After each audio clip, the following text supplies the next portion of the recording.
मैं YP Singh from government polytechnic Badaun और मैं आज आपके लिए टॉपिक लेके आया हूँ injection moulding process. Injection moulding process American company Hyatt द्वारा 1870 में इंजेक्शन मोल्डिंग मशीन को डेवलप किया गया था। इसका बेसिक प्रिंसिपल क्या होता है कि ये इंजेक्शन पे वर्क करती है। जैसे इंजेक्शन में लिक्विड मेडिसिन को बॉडी के अंदर इंजेक्ट किया जाता है प्रेस करके, वैसे ही इसमें जो हमारी मोल्डिंग मशीन होती है उसमें मटेरियल को मेल्ट करके और जो मोल्ड होता है उसमें इंजेक्ट करते हैं बाय प्रेशर से। ये हमारे दो तरीके की होती है types of moulding machine. First है हमारी hand operated injection mould machine और सेकंड होती है हमारी screw type injection mould machine. जो फर्स्ट है हमारी हैंड ऑपरेटेड मशीन, ये हाथ से हम इसको ऑपरेट करते हैं और जो स्क्रू टाइप हमारी मशीन होती है उसको स्क्रू की सहायता से हम ऑपरेट करते हैं। और जो हमारी screw type injection moulding machine होती है वो सेमी ऑटोमेटिक और ऑटोमेटिक होती है।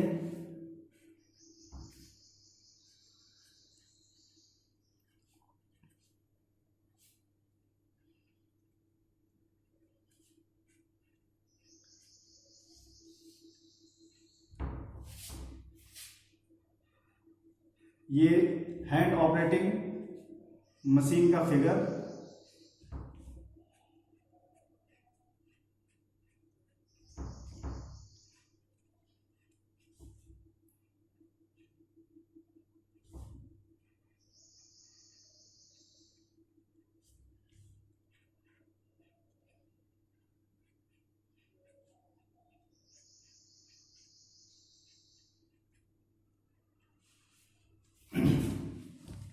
देखिए, ये हमारी हैंड ऑपरेटिंग मशीन होती है। इसमें ये जो है वो हमारा क्या होता है, base of hand operating machine. ये है हमारा हैंडल और ये हमारा होता है प्लंजर और ये हमारी क्लैंपिंग यूनिट। यहां पर हमारा रहता है हॉपर, ये हमारा बैरल और बैरल के ऊपर हमारे बैंड हीटर्स लगे होते हैं और ये है हमारा मोल्ड जिसमें हमें प्रोडक्ट बनाना है। मोल्ड को फिक्स करने के लिए हमारा यहाँ पे मोल्ड क्लैंपिंग अलाइनमेंट लगा होता है। ये हमारा स्टैंड और यहाँ पर जो है वो गियर बॉक्स लगा होता है हमारा, जो हैंडल से जो हमारा प्लंजर होता है उसको ऑपरेट करने के लिए। तो अब इसके हम कंस्ट्रक्शन के बाद अब हम इसके प्रोसेस की बात करते हैं। सबसे पहले हम क्या करते हैं, जो हमारे बैंड हीटर्स होते हैं ये इलेक्ट्रिकली कनेक्टेड होते हैं, तो इनको हम सबसे पहले ऑन करते हैं और जैसे ही इनका जो मतलब जो मटेरियल का हमारा मेल्टिंग टेम्परेचर होता है वो यहाँ पर फॉर्म हो जाता है, तब हम इसमें हॉपर में रॉ मटेरियल फिल करते हैं और फिल करने के बाद में ये जो हैंडल है इसको हम एंटी क्लॉकवाइज इसको घुमाते हैं। इसकी सहायता से जो हमारा गियर बॉक्स होता है वो गियर बॉक्स चलना स्टार्ट हो जाता है और ये अटैच्ड होता है हमारे प्लंजर से। इसके एंटी क्लॉकवाइज घुमाने से ये प्लंजर जो है हमारा नीचे की तरफ जाता है और जो मटेरियल होता है मेल्ट मटेरियल उसको बैरल में प्रेस करता है। प्रेस करने से क्या होता है कि ये बैरल में यहाँ आगे नोजल लगा होता है और नोजल से हमारा मेल्ट मटेरियल क्या करता है, जो मोल्ड होता है उसके रजिस्टर रिंग रिंग से होता हुआ कैविटी, मोल्ड की कैविटी में फिल हो जाता है। उसके बाद हम क्या करते हैं, मोल्ड को सेटअप टाइम देते हैं। सेटअप टाइम के बाद में हम मोल्ड को कूल करते हैं। कूल करने के बाद हम क्या करते हैं, मोल्ड क्लैंपिंग अलाइनमेंट को खोल देते हैं, जिससे कि हमारा इजीली जो मोल्ड है हम उसको वहां से हटा सकें और उसके बाद हम उसमें उसको इजेक्ट करके जो हमारा प्रोडक्ट बना है उसको अलग कर सकें। ऐसे ही जब दोबारा हम इसका प्रोडक्शन करते हैं किसी दूसरे प्रोडक्ट को बनाने के लिए, तो हमें फिर से यहाँ पे हम मोल्ड को सेट करते हैं, क्लैंपिंग अलाइनमेंट से मोल्ड को सेट करते हैं और सेट करने के बाद दोबारा मटेरियल हॉपर में डालते हैं और वही प्रोसेस दोबारा रोटेशन में रहता है। इसके बाद दूसरा था हमारा screw type injection mould machine. Screw type injection mould machine semi automatic और ऑटोमेटिक मैंने बताया था होती हैं। सेमी ऑटोमेटिक में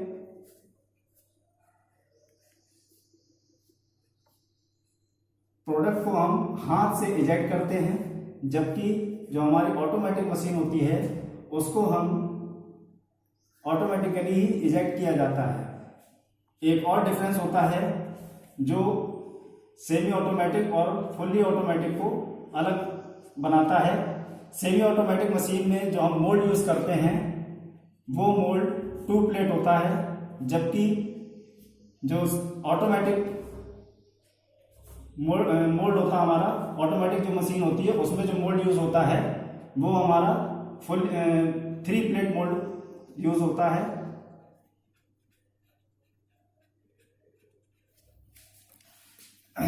देखिए इस मशीन में ये हमारा हॉपर है और इसके अंदर हम रॉ मटेरियल यूज करते हैं। रॉ मटेरियल हमारा कैसा रहेगा, या तो पैलेट फॉर्म में होगा या फिर हम कह सकते हैं ग्रैनुलर फॉर्म में। ठीक है। इसके बाद ये जो है हमारा, ये हमारा होता है इसमें बैरल, और बैरल के ऊपर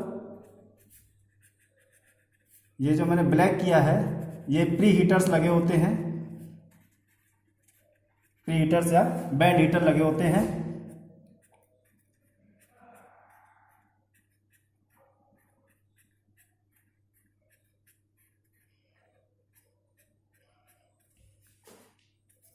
इसके अंदर ये हमारा होता है स्क्रू, और स्क्रू के ऊपर ये जो चूड़ी बनी हुई दिख रही है ये हमारी कहलाती हैं फ्लाइट।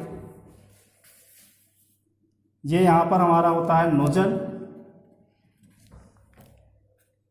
जो कि डायरेक्टली कनेक्टेड होता है मोल्ड से।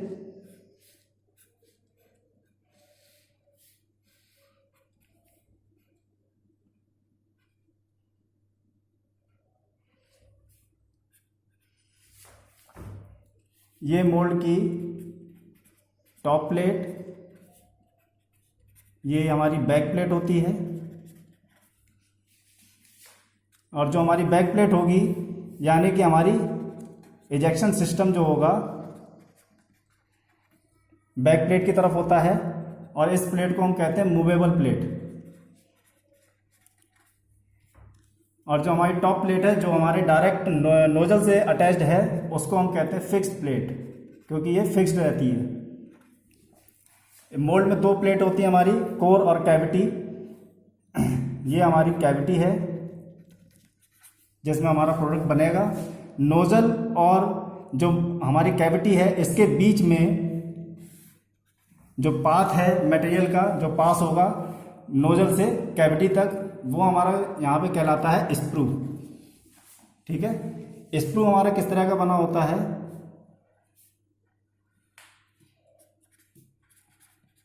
ये हमारा स्प्रू होता है जिसको हम कहते हैं एक कोन शेप में होता है। ठीक है। अब हम क्या करते हैं, इसको 3 पार्ट में डिवाइड किया गया है। फर्स्ट पार्ट फीड जोन कहलाता है, सेकंड पार्ट ट्रांजिशन जोन कहलाता है, और थर्ड पार्ट मीटरिंग जोन कहलाता है। अब देखिए फीड जोन क्या है कि जब हमारा मटेरियल इस बैरल के अंदर और स्क्रू के ऊपर यहाँ से फिल होता है हॉपर द्वारा और वो हीट होना स्टार्ट होता है, तो वह हमारा क्या कहलाता है, फीड जोन। फीड जोन के बाद मटेरियल हमारा फीड जोन से आगे पास कर दिया जाता है, जहां पर हमारा मटेरियल जब ट्रांजिशन जोन में हो, ट्रांजिशन जोन यानी कि हम कह सकते हैं glass transition state. Glass transition state क्या होती है, हम इसे ग्राफ द्वारा समझ सकते हैं।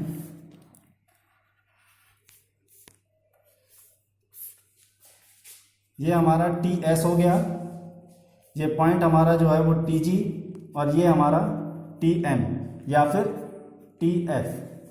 जहां पर TS क्या है, जब हमारा मटेरियल जो है वो सॉलिड अवस्था में होगा। ठीक है, जैसे जैसे टेम्परेचर बढ़ेगा हमारा मटेरियल TG पर आएगा, ग्लास ट्रांजिशन टेम्परेचर पर। यह वह कंडीशन होगी कि वहां पर हमारा मटेरियल ना तो सॉलिड होगा और ना ही फ्लो की कंडीशन में होगा, यानी लिक्विड होगा। यानी ऐसी कंडीशन क्या कराएगी हमारी, हम कह सकते हैं या तो जेल टाइप का एक मटेरियल हमारा बन जाएगा मेल्ट होके। इसके बाद जब हम और उसको मेल्ट करते हैं तो हमारा मटेरियल जो है ये TM, ये होगा इसका मेल्टिंग पॉइंट, यानी कि यहाँ पर हमारा जो मटेरियल है वो मेल्ट हो जाएगा और फ्लो की कंडीशन में होगा। अब हम बात करते हैं स्क्रू की। स्क्रू का नोमेनक्लेचर देख लेते हैं एक बार। Nomenclature of screw.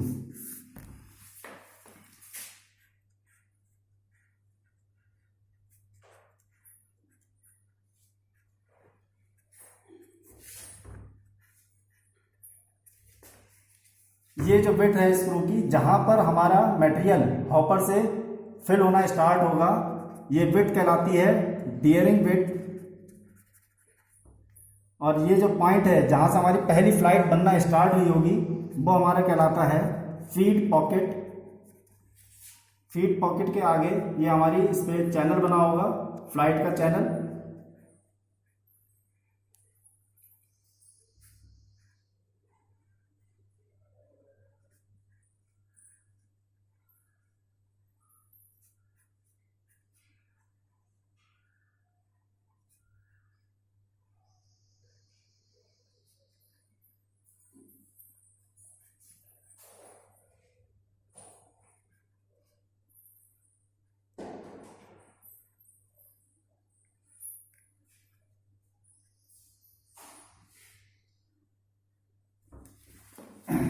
देखिए ये हमारी जो है फ्लाइट बनी हुई है। फ्लाइट का ये हमारी फ्रंट रेडियस होगी और ये हमारी जो होगी रियर रेडियस। ठीक है, ये अनफ्लाइटेड जो हमारा डाया होगा स्क्रू का, उसको हम कहते हैं रूट डायामीटर। Root diameter. इसके बाद फ्लाइट और जो हमारा डाया का ऊपरी सतह होगी उसको हम कहते हैं फीड डेप्थ। ठीक है, क्योंकि ये हमारी फीड जोन में है। इसके बाद फ्लाइट के साथ में जो हमारा डाया होगा स्क्रू का, वो हमारा क्या कहलाएगा, आउटर डाया, या फिर हम कह सकते हैं नॉमिनल डाया। Nominal dia. ठीक है, ये हमारी क्या कहलाएगी, फ्लाइट की विड्थ कहलाती है, फ्लाइट विड्थ। इसके आगे हमारा ये वॉल्व लगा होता है और इस वॉल्व की सहायता से ही हम मटेरियल, मेल्ट मटेरियल होता है, उसको नोजल तक पास कराते हैं। वॉल्व और ये जो हमारी लास्ट फ्लाइट है, इसके बीच में हमारा होता है रजिस्टर विड्थ। ठीक, दो जो हमारी फ्लाइट होती हैं उनके बीच की दूरी को हम कहते हैं पिच। ये हमारा यहाँ पर मीटरिंग जोन लास्ट फ्लाइट तक होगा और यह हमारा होगा ट्रांजिशन जोन, जैसा मैंने अभी ऊपर बताया आप लोगों को। ट्रांजिशन जोन, जो फ्लाइट होती है हमारी, वो जिस एंगल पे होंगी उस एंगल को हम थीटा बोलते हैं, और ये थीटा जो है उसको हम बोलते हैं helix angle. Helix angle, helix angle कितना रहना चाहिए? हेलिक्स एंगल जनरली जो है वो हम 17.657 डिग्री यूज करते हैं, या फिर हम इसको 17 से 18 डिग्री भी यूज कर सकते हैं।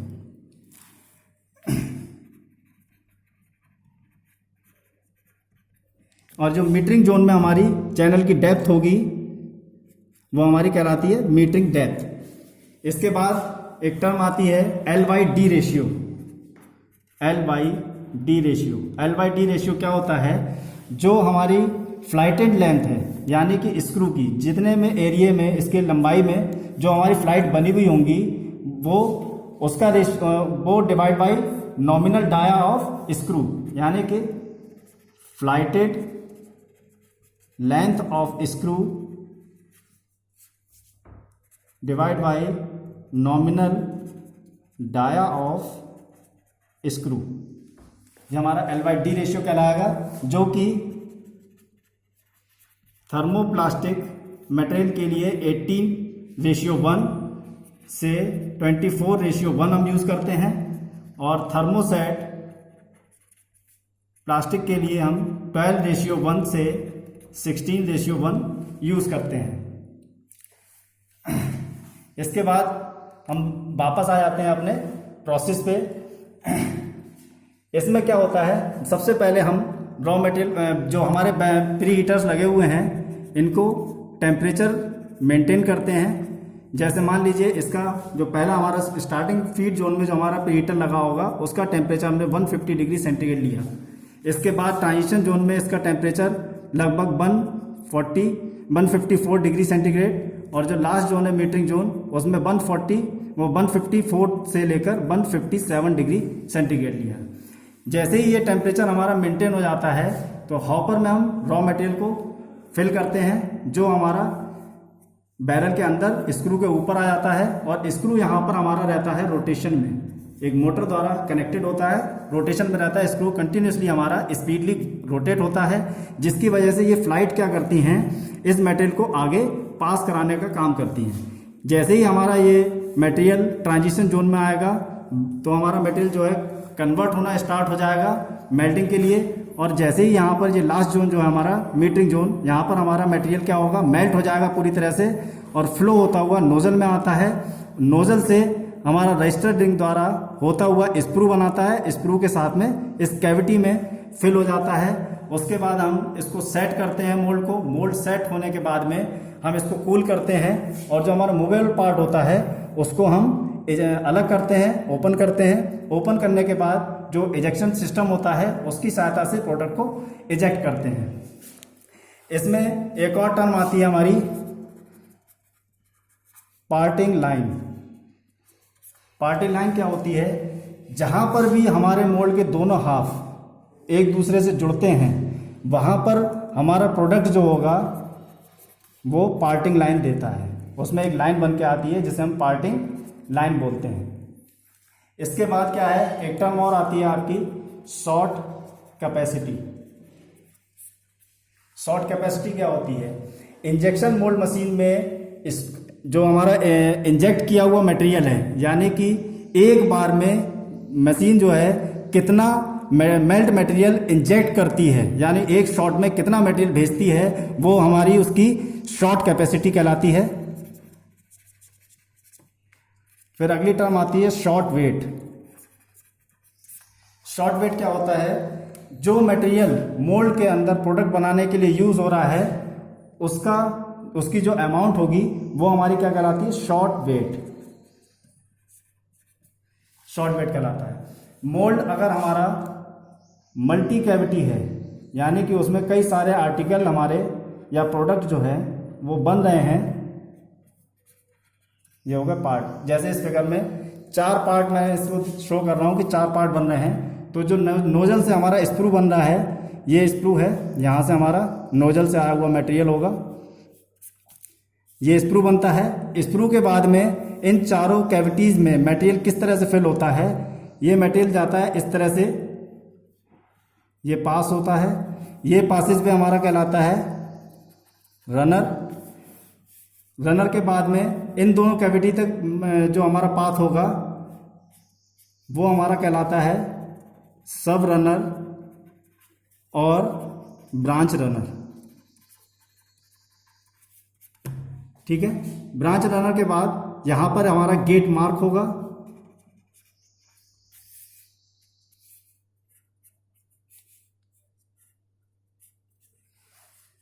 इसके बाद अब नेक्स्ट टर्म आती है हमारी compression ratio.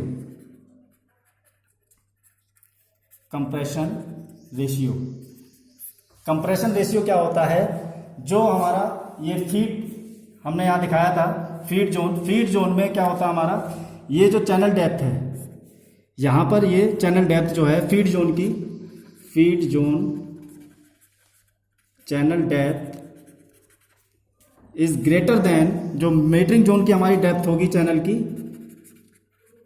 Metering zone channel depth. तो फीड जोन की जो चैनल डेप्थ है वो हमेशा मीटरिंग जोन के चैनल डेप्थ से ज़्यादा होती है, और कंप्रेशन रेशियो जो है वो इसी चीज़ पर हमारा रहता है, first feed zone channel depth divide by last metering zone channel depth. यानी कि जो हमारी पहली जो फ्लाइट होगी यहाँ पर, तो ये हमारी पहली फ्लाइट से लेकर पहली फ्लाइट पे जो हमारा चैनल डेप्थ होगी फीड जोन की, उससे और जो आखिरी जो फ्लाइट होगी हमारी मीटरिंग जोन की, उसके चैनल डेप्थ में जो डिफरेंस जो रेशियो होता है वो हमारा कंप्रेशन रेशियो कहलाता है।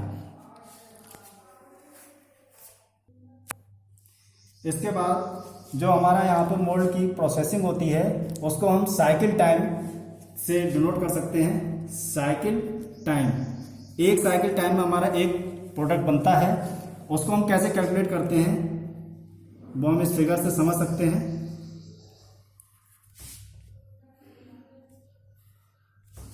यहां से हमारा प्रोसेस का साइकिल टाइम का स्टार्ट हो रहा है जब हमारा मोल्ड क्या होगा, क्लोज्ड, यानी कि ये क्या हो जाएगा हमारा मोल्ड क्लोज्ड टाइम, ये लगभग 1 सेकेंड रहता है। इसके बाद नेक्स्ट हम इसका पार्ट बनाते हैं फिलिंग टाइम, या फिर हम कह सकते हैं इंजेक्ट टाइम या फीडिंग टाइम, यानी कि जब हमारा मटेरियल जो है वो कैविटी के अंदर फिल हो रहा है, ये हमारा लगभग रहता है 5 सेकेंड। इसके बाद क्या होता है मोल्ड सेट टाइम, ये हमारा रहेगा 15 सेकेंड। मोल्ड सेट टाइम यानी कि जो हमारा मेल्ट मटेरियल है वो कैविटी में पूरी तरह से फिल हो जाए और उसको सेट कर ले, वो हमारा कहलाता है मोल्ड सेट टाइम। इसके बाद अगली टर्म आती है हमारी कूलिंग टाइम, ये सबसे बड़ा सेक्शन होता है लगभग 33 सेकेंड का कूलिंग टाइम। जब हम इस मोल्ड की दोनों प्लेट में जो है कोर और कैविटी, उसमें कूलिंग सिस्टम द्वारा वाटर कूलिंग से हम वाटर पास करा के इसको कूलिंग की जाती है, जिससे कि हमारा मेल्ट मटेरियल जो है वो कैविटी में सॉलिडिफाई हो जाए। इसके बाद आता है हमारा फिर से mould opening and ejection time, ये हमारा लगभग 35 सेकेंड का होता है। जब मोल्ड हमारा मतलब जो हमारा प्रोडक्ट है वो सॉलिडिफाई हो जाता है, उसके बाद हम क्या करते हैं मोल्ड का ओपन टाइम और उसके बाद उसका इजेक्शन टाइम, यानी प्रोडक्ट का जो इजेक्शन टाइम है वो। इसके बाद नेक्स्ट जो साइकिल टाइम है वो स्टार्ट हो जाता है, फिर 1 सेकेंड पे हमारा क्या है मोल्ड क्लोज टाइम, और इसी तरह से हमारे प्रोडक्ट कंटिन्यूसली बनते रहते हैं।